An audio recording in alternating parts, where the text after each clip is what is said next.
Salut mon miracle et merci de me rejoindre dans cette 78e initiation privée.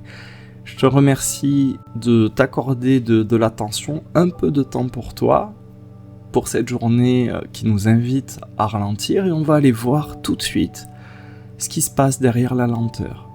Et le premier truc à comprendre, c'est que ça met en évidence une espèce de pacte, de contrat, de lien que tu avais avec la vitesse. Quelque chose à l'intérieur qui dit que si tu maintiens du mouvement, un tourbillon perpétuel, tu tiens debout. Si tu restes en mouvement, si tu continues de galoper, tu évites de tomber. Et là, je te parle pas d'une vitesse et d'une chute comme en vélo. C'est vrai que c'est plus dur de rester en équilibre, par exemple, si tu es sur un deux roues, avec très peu de vitesse. Je parle de tomber en toi. Si tu arrêtes de galoper, tu as très peur de chuter en toi-même. Et donc, si tu réfléchis bien, tu ne cours pas vers la suite. Encore et encore, tu cours vers la fin de l'instant. Tu veux finir vite la tâche que tu es en train de faire, tu veux finir le projet, tu veux finir le message, tu veux finir ce moment, tu veux finir cette journée, tu veux finir cette semaine, tu veux finir ce mois, cette année. Il te tarde l'été, il te tarde plus tard, il te tarde même peut-être une prochaine vie. Pourquoi ? Parce que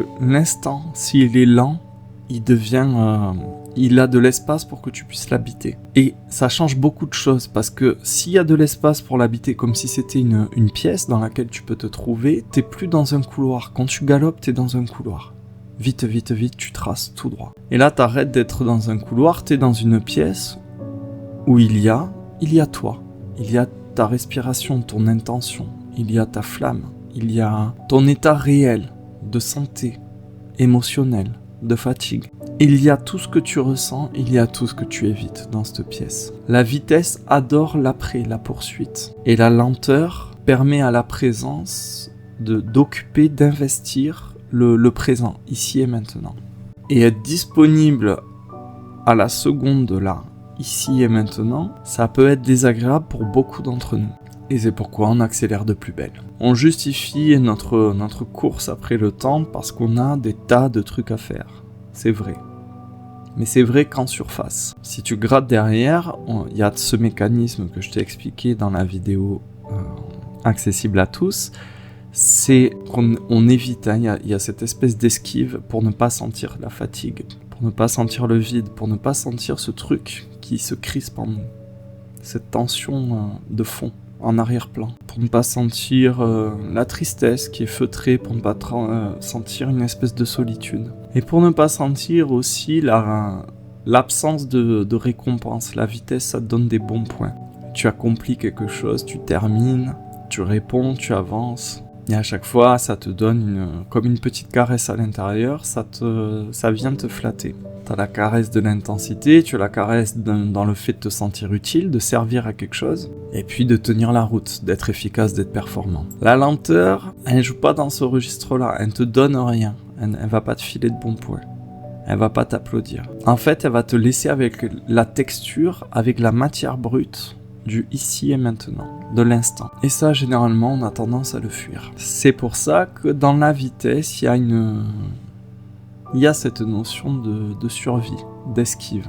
C'est une tactique élégante pour éviter le contact. D'ailleurs, tu n'as pas l'impression, tu n'as pas la sensation de fuir quand tu galopes, puisque tu es occupé à autre chose. Tu n'es pas en train de fuir, tu es en train en surface, d'accomplir ta vie, de te réaliser. Et comme je te le disais, pendant que tu fais ça et que tu galopes, à l'intérieur tu passes un peu à côté de toi, et le fait de passer à côté de toi, il y a quelque chose vraiment qui se dévitalise, qui se dessèche. Mais au moment où, avec la lenteur, tu peux observer en fait que tu es en train de passer à côté de ta propre vie, c'est très libérateur. Pourquoi c'est libérateur et pourquoi je voulais reprendre cet axe-là et aller plus loin que la version adressée à tout le monde, c'est qu'à partir de là, avec la lenteur, tu peux déplaquer ton identité de la vitesse. Si tu vois que ta vitesse, ta course permanente, ton tourbillon sans fin est une stratégie, tu peux arrêter de dire je suis comme ça, je suis débordé, moi il faut que ça bouge tout le temps, et tu commences à voir que ok, je fais ça pour me protéger. Et là, on commence à avancer. on avance vraiment. Pourquoi on avance? Parce que tu vas remarquer que la vitesse fabrique un faux toi, une fausse version de toi. Cette version qui va très vite, qui gère, qui répond, qui assure, qui avance, qui produit, qui accumule, qui consomme, qui réserve ses vacances, qui tient la cadence, qui pousse tout très fort en avant. Et petit à petit, à force de maintenir cette part-là de toi sur le devant de la scène, tu t'identifies à cette interface, à ce masque. C'est ton personnage utile, le plus utile même. Mais ce personnage, il te permet de contourner, d'esquiver une question qui est cruciale. Qui tu es quand tu n'es plus en train de faire ? Qui tu es quand tu n'es plus en train de produire, qui tu es quand tu n'es plus en train de charbonner. Je te garantis que c'est un gouffre. C'est vertigineux parce que faire, produire, accumuler, courir après le temps, ça te donne une identité très forte. Je suis occupé donc j'existe. Je suis demandé, je suis sollicité, donc j'ai une valeur. Je pèse dans le game, donc je suis quelqu'un. Je suis rapide, donc je suis quelqu'un de fiable, d'efficace, de bon, d'aimable. Est-ce que tu vois la mécanique? Est-ce que tu vois un petit peu le piège? La lenteur, en fait, ça vient mettre noir sur blanc sur ton tableau intérieur une vieille équation. Être rapide, c'est égal à être utile.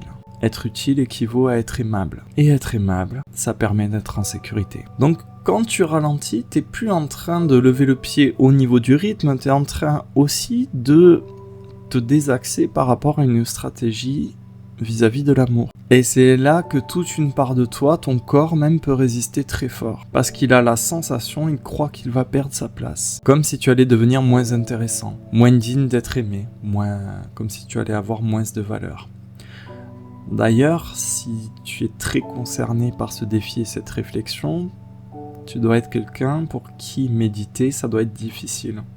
Juste de fermer les yeux et de laisser passer tes pensées. Je le dis parce que je suis passé par là. Je suis pleinement conscient de ce que ça fait. Il y a comme une sorte de mécanisme de défense, une sorte de truc qui panique à l'idée du vide en soi, à l'idée que tout ça décante.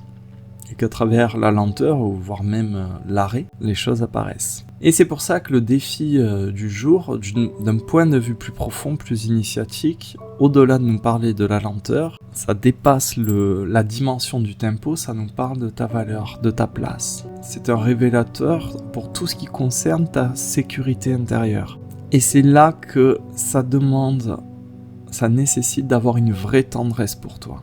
Parce que ce qui s'agite en toi n'est pas, c'est pas stupide, c'est pas ridicule, et ce n'est surtout pas à rejeter. Ce qui panique en toi, c'est une manière d'entretenir les relations, une manière de mériter l'amour, l'affection. Je t'invite pour ça à écouter mes précédentes initiations, sur tous les contrats, sur comment on s'est enseigné tout ça. Et avec la lenteur, tu commences à voir cette stratégie et surtout à voir que ça t'épuise. Et tu commences à voir que finalement tu as fait de l'urgence ta religion. Une religion avec toute une liturgie moderne à base de notifications, avec des délais, avec un flux constant, avec de la pression, de la réactivité, beaucoup de surcharge. Et comme dans toutes les religions, tu as des dogmes, des préceptes. Si tu ralentis, tu vas louper. Si tu n'es pas réactif, tu disparais. Si tu n'optimises pas, tu vas prendre du retard. Si tu ne suis pas la cadence, tu sors du jeu. Et du coup, tu es obligé de faire des sacrifices sur l'autel, bien sûr, et tu sacrifies quoi? Ton attention, ton système nerveux, bien sûr, la paix en toi, ta capacité à sentir le moment présent, ta nuance, et tout ça, tu l'offres à ce Dieu de l'urgence. Et bien sûr, tu le fais tout ça pour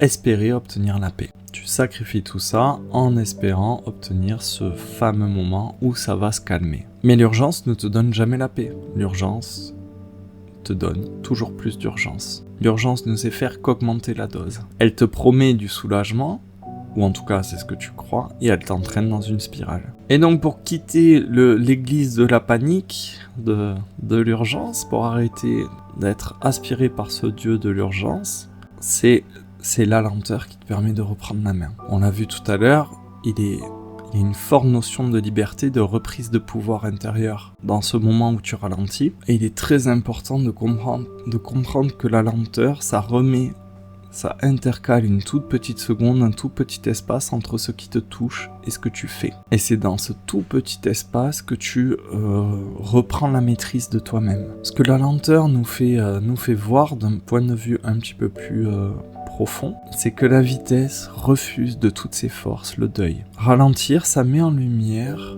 que tout passe. Les instants apparaissent, se manifestent et disparaissent. Ça, tu le vois très clairement quand tu ralentis. Tu as le temps d'observer que les choses changent, que les corps vieillissent, que les enfants grandissent. Avec la lenteur, tu l'as sous les yeux, ça t'apparaît clairement. L'amour est précieux parce qu'il est fragile. Et le monde est précieux, l'existence est précieuse parce que tout ça est incertain. Et une partie de nous, l'agent de sécurité là-haut, notre ego, ne veut pas avoir ça. Et cette partie de nous accélère. Elle accélère parce qu'elle ne veut pas remarquer. Et regarde bien, si tu ralentis aujourd'hui, vraiment fais-le. Plus tu vas ralentir, plus tu vas remarquer. Tu peux remarquer un sourire rare, que tu n'avais pas le temps d'observer, que tu n'avais pas le temps, hop, d'attraper comme ça. Tu peux remarquer aussi, si tu ralentis bien, une fatigue dans la voix de quelqu'un. Tu peux remarquer que le moment que tu es en train de vivre ne reviendra pas. Jamais. Tu peux remarquer que le présent va t'offrir une sorte de poésie, une sorte d'éclairage, quelque chose qui est superbe et qui n'existe déjà plus. Et le fait de voir ça, ça touche. Et des fois, ça nous transperce, ça nous fait mal. Mais j'ai envie de dire, c'est un mal pour un bien, c'est un mal qui te réveille. Parce que tu vois bien que la vitesse, elle essaie bien souvent de faire comme si rien n'était précieux. Comme ça, rien ne peut vraiment te blesser. Mais à ce petit jeu-là, en fait, ok, tu évites la blessure, mais tu évites aussi l'amour. Et le fait de ralentir, ça te permet d'aimer sans assurance. Ça te rend disponible à ça. Tu recommences à aimer sans preuve. Ralentir, ça t'ouvre l'acceptation. Tu acceptes de voir. Tu acceptes d'observer, de voir que ce moment existe pour de vrai. Tu acceptes que ce moment soit beau, soit fragile, qu'il soit plein de vie. Tu vois qu'avec la lenteur, finalement, tu t'ouvres. Parce que pour observer, il faut s'ouvrir. Et la vitesse, finalement, est une fermeture. Ça te coupe de ce ressenti-là. Donc à travers la vitesse, généralement, on a une fuite de nos vulnérabilités, de nos points de fragilité. Derrière l'efficacité, tu vois bien qu'il y a cette peur d'être touché. Mais être touché, être traversé, c'est ça, vivre. On est fait pour être traversé. En fait, pour vivre, on l'a vu, on le voit depuis début janvier, ça demande une certaine nudité. Tu dois tomber tes masques, tu dois enlever tes costumes, tu dois te dépouiller de ton gilet pare-balles, de tous tes blindages, de toutes tes armures. Et la lenteur a ce truc extraordinaire, c'est que plus tu ralentis, plus ça dépouille. Tu tombes tout ça. Tes armures, tes masques, tes costumes, tes personnages, etc. tiennent très facilement quand tu es en train de galoper. Quand tu t'arrêtes, petit à petit ça tombe. Et du coup, le fait de t'arrêter à l'instant présent, d'être très lent, ta conscience s'élargit. La texture, le grain de la vie te revient. Et en dehors de toi, mais aussi en toi. Tout ça apparaît.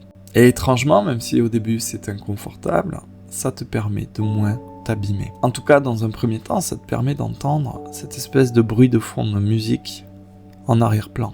Et quand je dis en arrière-plan, c'est pas juste le brouhaha de tes pensées, ce qu'il y a derrière encore ça. Vraiment la musique de fond de ton existence, une vibration qui dit « je suis crevé ». Je suis tendu, je sais pas pourquoi. Quelque chose qui dit je pousse tout le temps. Ou un truc qui dit je fais semblant d'aller bien depuis trop longtemps. Et ce bruit en fait, ça fait un petit moment que tu ne l'entends plus. Tu t'y es habitué. Et en plus, vu que tu passes ton temps à galoper, tu prêtes plus attention. Quand tu te poses, quand tu ralentis, ce bruit, tu l'entends de nouveau, ça redevient audible. Et là on fait un grand pas au niveau de la compréhension parce que tu ne peux pas apaiser, tu ne peux pas traiter ce que tu n'entends pas. Ce qui échappe de ton champ de conscience. Et là, vu que ça revient au premier plan, tu peux l'observer et du coup, tu vas pouvoir le traiter. Avant ça, tu vois bien qu'il est impossible de guérir ce que tu traverses en courant. C'est impossible de rencontrer, d'être au contact de choses que tu caches, que tu maquilles, que tu recouvres en permanence. Donc quand tout ça, ça gratte, ça remonte, c'est un peu inconfortable, ça veut dire que tu reviens. Tu sais, revenir à soi, c'est tout le mouvement finalement qu'on a fait pendant ce mois de janvier. Et revenir à soi, ça nous rend très très ingouvernable, ça nous rend très très alignés. Il y a un autre point, une autre compréhension qui m'a vraiment éclairé le cœur et que j'aimerais te partager. C'est que si tu regardes bien, la vitesse, ça casse les nuances. Et ce qui est dingue, c'est que On va dans un monde qui va de plus en plus vite. Hein, si tu regardes depuis vraiment le début de l'histoire de l'homme, tout tend à s'accélérer. Avant, pour faire un feu, il fallait X heures, X jours. Maintenant, pour faire du feu, il nous suffit d'un battement de paupières. C'est pareil pour l'information. L'information, le savoir, avant, pour qu'un message se transmette, il fallait X jours de marche, puis après X jours à cheval. Puis après, bon, t'as eu les pigeons voyageurs, les trucs, puis après, nous, on a connu l'ère, donc avant l'ère des télécommunications, tu avais les courriers et tout, là, nous, on est dans les télécoms, et maintenant, c'est instantané. Ça va à la vitesse de la lumière. Le hic, c'est que dans cette contraction, nous, dans nos comportements, aspirés par la vitesse, ça fait de nos existences une vie binaire, ça casse toute la nuance. Quand tu vas très vite, ça va ou ça va pas, c'est blanc ou c'est noir. Soit je gère, soit je m'effondre. Soit tu penses comme moi, soit t'es un connard, j'aime plus. Alors que la vraie vie, la vie avec un grand V ou la réalité avec un grand R, c'est fait de toutes ces nuances, de tout cet entre-deux. C'est fait de mélange, c'est fait de contradictions, c'est fait de paradoxes. Il y a tout un pan de la vie qui est composé de vérités fines. Tu peux vraiment aimer quelqu'un et être fatigué d'être avec lui. Tu peux avoir peur et avancer. Tu peux être reconnaissant et traverser, voire même transpercer. La nuance est lente. La nuance, elle a son temps propre, elle demande du temps. Le temps que les choses décantent. La nuance, ça nécessite de rester suffisamment longtemps dans l'instant pour que les choses apparaissent, émergent, se révèlent. Et quand tu vas trop vite, finalement, c'est un peu comme si tu lisais ta propre vie en diagonale. Tu survoles ton histoire intérieure. T'as que les grandes lignes et après, t'es un peu étonné de ne rien ressentir, de te sentir un peu vide. Et ralentir, c'est un peu comme si tu te remettais vraiment à lire, ligne par ligne, mot après mot, texture après texture. Ça te redonne toute l'intelligence du cœur. Tu vois bien qu'aussi à travers la vitesse, tu es réduit à une fonction et tu réduis les gens à une fonction. Quelque part, je t'invite à écouter l'initiation sur les camps, sur le camp opposé. Un camp, c'est une étiquette, c'est un raccourci, c'est une contraction. On réduit quelqu'un à un mot. La vitesse nous réduit essentiellement à une fonction. Il y a le livreur, le client, ta femme ou ton mec, le gamin, le projet, le message à traiter. Et quand tu ne vois que des fonctions, quand tu es réduit à une fonctionnalité, tu entres dans un mode utilitaire. Et dans un mode utilitaire, finalement, la plupart des interactions sont basées sur l'intérêt, sur ta fonctionnalité. Ça nous coupe de notre humanité. Et l'humanité, justement, elle revient quand tu ralentis, parce qu'elle se trouve dans les détails. Dans l'étincelle d'un regard, ou au contraire un regard éteint, dans le ton d'une voix, dans la fatigue, justement, qui se trouve dans une voix, dans tout ce qui se passe dans le sous-texte, une peur qui est un peu cachée entre les lignes, quand quelqu'un te demande quelque chose. Et c'est là que tu comprends que la lenteur, il y a une autre dimension, c'est une éthique. C'est une manière de moins égratigner, c'est une manière de moins écraser. C'est une manière de laisser aux choses et aux gens leur densité, leur nuance, leur complexité. Avec la lenteur, tu y vois mieux, et donc tu réponds mieux. T'es moins dans la réaction, t'es plus dans la relation. Et franchement, ça change beaucoup de choses, partout. Que ce soit à la maison, dans la rue, au boulot. Vraiment, je t'invite à ça. Si tu supprimes le raccourci qui comprime à cause de la vitesse un tel et un tel, tout d'un coup, tu vas lui laisser tout l'espace avec la lenteur pour qu'il s'exprime dans toutes ses dimensions, dans toute sa nuance. Pour moi, c'était un partage important. Je devais te le transmettre. Ce que je dois te transmettre aussi, c'est cette idée que la vitesse, en fait, tente toujours de tricher avec le temps. Il y a une sorte de fantasme qui dit qu'avec la vitesse, on va gagner quelque chose. Si je vais vite, je vais gagner. Je vais gagner du temps, de la sécurité, de la valeur, de l'avance sur tout le merdier, un paquet de fric. Mais le temps, il se laisse pas distancer. C'est-à-dire, tu peux courir aussi vite que tu peux. À la fin, tu n'as plus de vie. Tu peux courir aussi vite que tu le désires, tu peux sprinter du matin au soir, tu vas juste avoir une vie où tu es absent de toi-même. Tu vois que il y a une espèce il y a une perception un peu latente à travers le prisme de la vitesse. Tu vis comme si ta vie c'était un truc qui n'allait pas et qu'il fallait améliorer, qu'il fallait corriger. Comme si ta vie devait être solutionné. Avec la lenteur, c'est un autre délire, c'est comme si tu reconnaissais que la vie est un paysage à traverser, comme si tu étais un passant, à pied, très lentement. Dans un cas, tu compresses, tu comprimes, tu galopes, donc il faut que tout soit comprimé, compressé, optimisé. Dans l'autre cas, tu rencontres. Tu es au contact vraiment des choses. Quand tu vas très vite, tu rentabilises. Quand tu vas très lentement, tu honores. Quand tu comprends ça, tu peux délaisser la logique de performance pour vraiment entrer dans une logique de présence, de disponibilité à ce qui est vrai. Une sorte de partenariat avec la réalité. On l'a vu dans la version adressée à tout le monde, ce qui fait peur, finalement, c'est quand ça décante. On a très peur de ce vide. Quand tout retombe, on redoute ce moment où il n'y a rien qui se passe, où il n'y a plus personne qui te sollicite. Ce moment où tu n'es pas stimulé par des obligations, par des devoirs, par des responsabilités. Ce moment où tu n'es pas en train de devenir quelqu'un, où tu n'es pas en train de faire quelque chose. On peut craquer quand ce moment arrive. D'ailleurs, généralement, on peut le fuir. Je me souviens, il y a quelques années de ça, j'étais en congé et je le voyais pas venir les premiers temps, mais en fait j'avais tellement travaillé depuis tellement d'années que j'étais là sur la plage et en fait j'étais encore... c'était impossible pour moi d'arrêter. J'étais encore en urgence dans ce que je devrais faire à mon retour, dans ce que j'avais pas tout à fait terminé, dans ce que je ferais un mois après, un an après.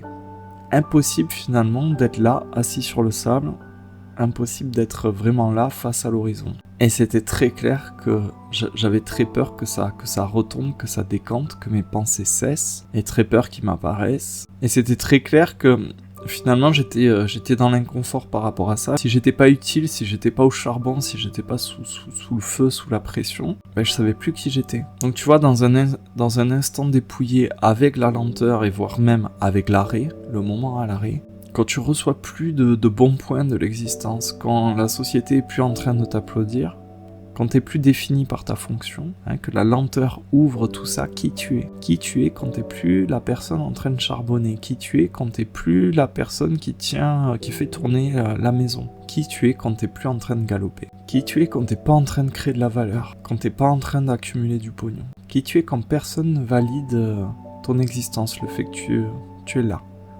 Qui tu es quand il n'y a aucun regard pour te dire si t'es bon ou mauvais, si t'es compétent ou pas. Quand tu prouves plus rien, quand tu produis plus rien, quand tu n'accomplis plus rien. Et c'est prodigieux, ça fait un peu peur, mais en fait tu peux être là sans tes shoots de dopamine, tu peux être là sans applaudissements, sans bons points, tu peux être là sans te rémunérer avec de l'agitation, avec ce tourbillon. Et si tu restes un peu avec cette idée-là, tu te rends compte qu'il y a quelque chose qui s'apaise en toi, et quelque chose qui s'ouvre en toi, là, au niveau du cœur, quelque chose de très très ancien, quelque chose qui n'attendait que ton retour, que ce moment où tu ralentis, où ça se pose, et où tu te retrouves. À partir de là, il t'apparaît très clairement que la vitesse nous en dit beaucoup par rapport à notre lien au désir, un désir nerveux, un désir agité, presque agacé.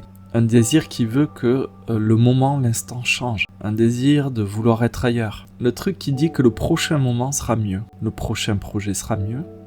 La prochaine maison sera mieux. La prochaine vie sera mieux.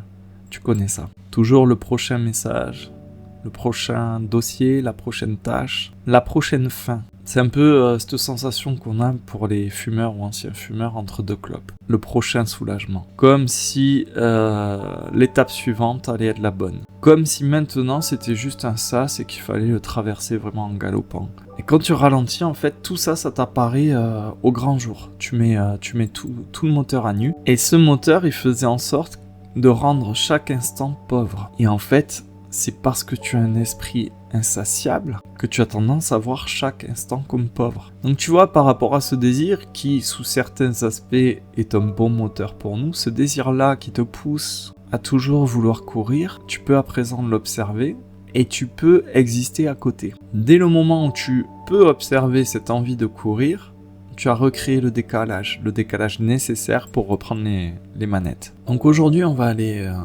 retravailler un petit peu ce défi, donc qui consiste à choisir une chose et d'aller la faire très très lentement, mais ne va pas chercher l'extrême lenteur non plus, n'en fais pas une performance. N'essaie pas d'être d'être le meilleur des miracles et de le faire plus lentement que n'importe qui. L'idée, c'est de juste faire l'action et de rester dedans, avec toute sa nuance, toute sa texture, tout ce que ça te révèle. Pendant que tu le fais, observe deux choses. Le premier, c'est cette espèce de démon de l'urgence, de l'accélération. Tout de suite, tu vas sentir une agitation intérieure, un truc qui te pousse à vouloir aller plus vite. Cette démangeaison, ne la combat pas, mais juste observe-la. Il faut que tu puisses la voir monter. Ensuite, tu vas avoir toutes les justifications mentales, les palabres de ton ego. J'ai pas le temps, ça sert à rien, c'est pas le bon jour, on le fera demain.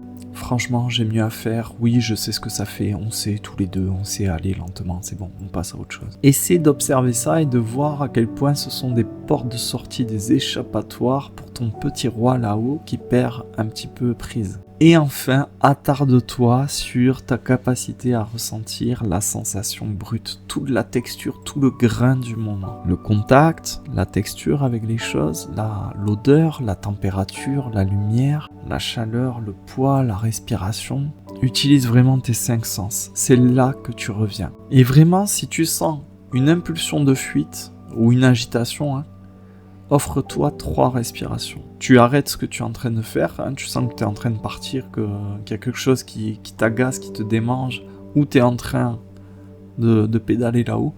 Tu t'arrêtes, tu respires 3 fois. Tu sais, notre respiration, comme pour les bains de gratitude, on baisse les épaules, on redresse un tout petit peu les cervicales, on inspire lentement en abaissant les épaules, et on expire, la langue posée, comme si on voulait faire de la buée contre une vitre. Et l'impulsion, tu la suis pas tout de suite. Tu ne lui donnes pas raison, tu n'assouvis pas cette démangeaison, tu l'observes comme une vague. Et cette vague, quand elle monte, tu peux en profiter pour te demander cette chose toute bête. Qu'est-ce que je refuse de sentir là tout de suite? Parce qu'en fait, c'est ça qui se passe.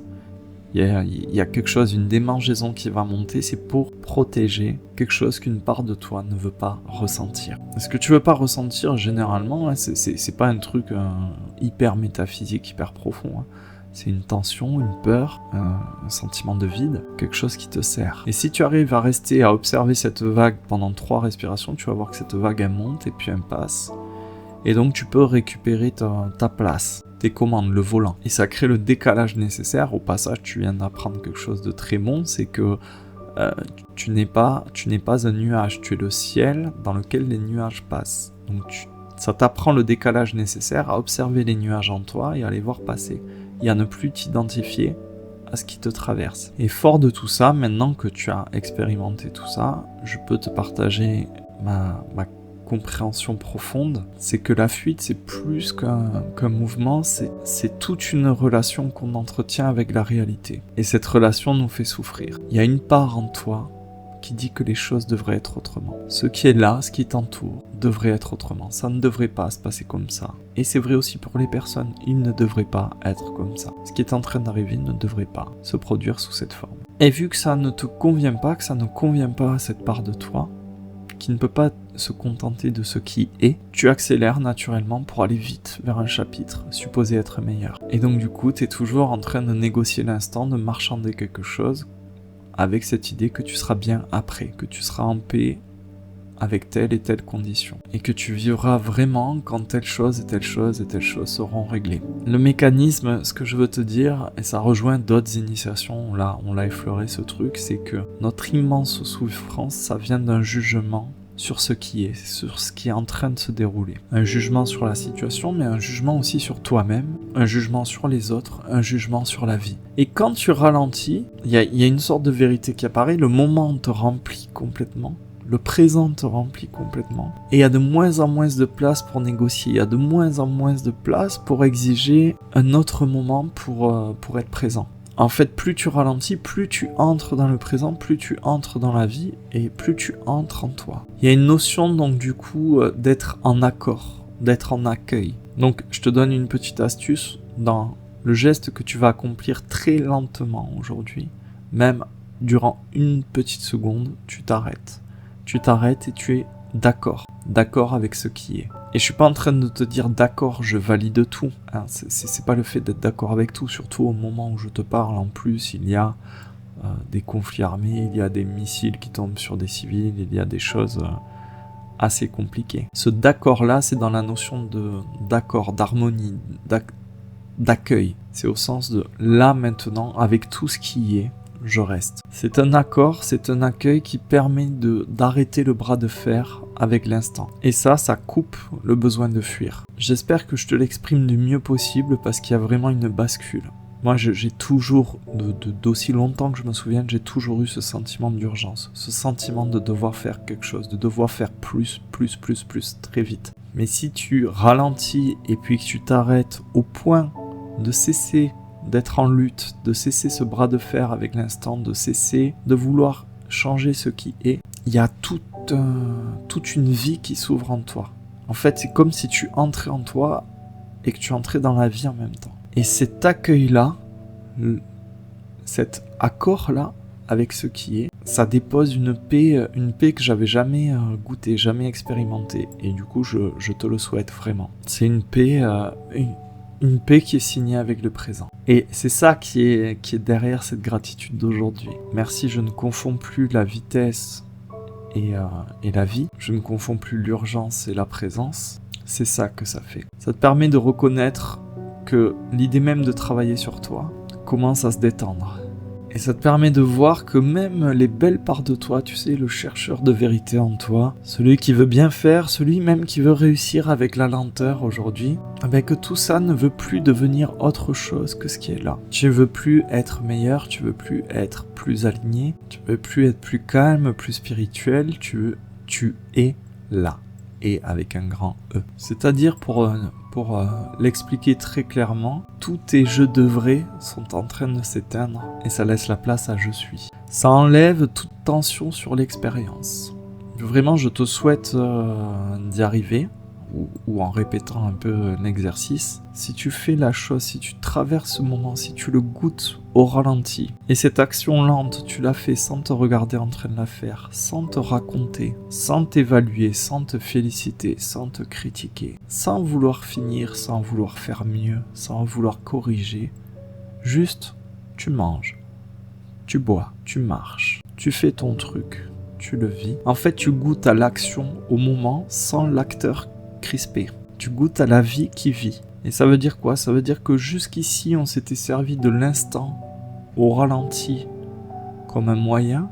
Et en fait, c'est plus le chemin, c'est la destination. Tu es arrivé. Au moment où tu es dans cette lenteur et les choses ne sont plus à corriger, il n'y a plus de ça devrait être et je devrais, blabla. Au moment où tu fais la chose et où tu es dans cette action, tu es arrivé, tu es à destination. Tu es au contact de la vie, tu es au contact de toi-même. Ça nous enseigne quoi au fond du fond? Que jusqu'ici, on vivait pour arriver quelque part. Et à présent, on vit parce que c'est déjà là. Ce que je veux dire, c'est que t'as pas besoin de guérir pour t'améliorer. Il y a comme une sorte d'évidence qui ressort, c'est que la paix, pour l'atteindre, c'est très simple, il suffit d'arrêter de combattre ce qui est déjà là. Et quand tu arrêtes de combattre ce qui est déjà là, quand tu arrêtes le bras de fer, il y a cette paix qui émerge. Et cette paix, pour la goûter, finalement, il n'y a rien de particulier à faire, il y a surtout à ne plus faire. Arrêter de partir. Arrêter de partir devant soi, devant le moment présent. Arrêter de partir devant ton corps, arrêter de partir devant ta vie. Ça consiste en fait à ne rien faire et donc à revenir. Ça veut dire que depuis tout ce temps, la place que tu cherches, la paix que tu cherches, elle n'était pas dans le prochain chapitre, elle n'était pas dans la fin du roman, du film. Elle était déjà là, sous toutes ces couches de bruit, de vitesse, de tourbillon. Et donc là, la gratitude d'aujourd'hui, tu vois, c'est notre capacité à revenir. Merci, je reviens, merci, je reste. D'ailleurs, on va en profiter, on va prendre notre bain de gratitude. Je t'invite à respirer comme je te l'ai dit tout à l'heure, en baissant tes épaules, en inspirant lentement et en soufflant comme si tu voulais faire de la buée contre une vitre. Et au bout de quelques respirations, j'aimerais vraiment que tu rendes honneur finalement à cette bascule d'aujourd'hui, cette toute petite seconde où tu peux revenir, où tu arrêtes d'aborder ta vie comme si c'était un devoir à la maison que tu devais rendre un lundi matin. Ce moment finalement où tu vois qu'en fait tu manques pas de temps, tu manques de présence. Ce que tu manques, c'est ces moments où tu n'es plus coupé de toi-même, Merci pour ça. Bien sûr, merci pour ton corps, parce qu'en fait, depuis tout ce temps, il t'envoie patiemment les signaux. Tu as mal au dos, c'est ta vitesse. Tu as mal aux épaules, c'est ta vitesse. Ton ventre est noueux, c'est ta vitesse. Ta gorge se serre, c'est ta vitesse. En fait, depuis tout ce temps, ton corps, à travers tous ces signaux, il te dit « Tu t'échappes, tu te fuis, reviens ». Merci pour ça. Merci parce que tu vois que même si tu te coupes de toi, même si tu te quittes un bon millier de fois par jour, l'instant est toujours là, le corps est toujours là. Il n'attend que ta lenteur. Merci pour ça. Merci pour tous les instants ordinaires. Un verre d'eau, une assiette, une marche, un rayon de soleil, une pièce à ranger. Parce que ces moments deviennent des portes et ils deviennent même des lieux. Des endroits où la vie en fait te fait ce cadeau-là, sans aucun bruit. Un cadeau qui te permet de revenir à toi. J'aimerais là te faire le lien avec tout notre mois de janvier. Vois comment chaque instant présent est comme un organe de notre corps. Tout le mois de janvier, chaque jour était une porte pour revenir à toi.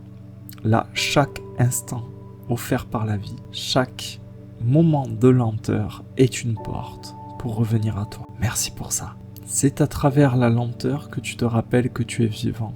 C'est à travers la lenteur que la présence occupe tout l'instant. Un peu comme ton corps, la conscience placée dans ton corps te permettait de revenir à l'instant et à toi-même, il en est de même aujourd'hui avec tous les moments que tu traverses. Plus tu vas les traverser lentement, plus tu vas les traverser en présence, plus tu vas aller à la rencontre de ton être.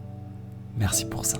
Merci donc bien sûr pour cette lenteur qui est un moyen de toucher, d'accéder à la vérité. Un moyen de revenir dans la réalité, un moyen de goûter de nouveau à la nuance, un moyen de retrouver la délicatesse, un moyen de retrouver la profondeur, le respect. Merci aussi pour toutes les émotions qui vont remonter à la lueur de ma lenteur, que ce soit la nervosité, la tristesse, le vide, la fatigue ou la colère, parce qu'avec la lenteur, toutes ces émotions viennent se révéler à la lumière, et elles demandent une place, elles demandent à être considérées, et elles demandent à ce que je me retrouve. Merci pour ça. Merci enfin parce que tout ce qui compte mûrit, tout ce qui compte demande du temps, tout ce qui compte a besoin d'espace. Merci, merci, merci. Merci pour cette loi toute simple. Tout ce qui est précieux est lent. Aimer est lent. Comprendre, c'est lent. Grandir, ça demande du temps. Guérir, ça demande du temps. Donc merci parce qu'à chaque fois que je ralentis, j'arrête de trahir ce qui compte. Merci pour ça. J'aimerais à la lueur de ce bain et de toutes ces compréhensions que tu me partages sur le groupe WhatsApp si tu en as envie. Ce qui en toi demande à ralentir tout de suite. Si t'avais plus rien à prouver. Je te le rappelle, si cette initiation t'a fait du bien, si tu sens que mon projet mérite ton soutien, n'hésite pas à le faire. Tu peux faire un don ou tu peux t'offrir le pass du mois pour découvrir toutes les initiations privées. Chaque contribution permettra à Radio Gratitude d'avancer plus sereinement. Je te remercie infiniment de m'avoir écouté jusqu'ici. J'espère que tu vas goûter encore et encore à la lenteur et à toutes les richesses qu'elle nous offre. Quant à moi, je continue de préparer les prochaines étapes de notre voyage et j'espère te voir dans l'initiation de demain. Bye bye.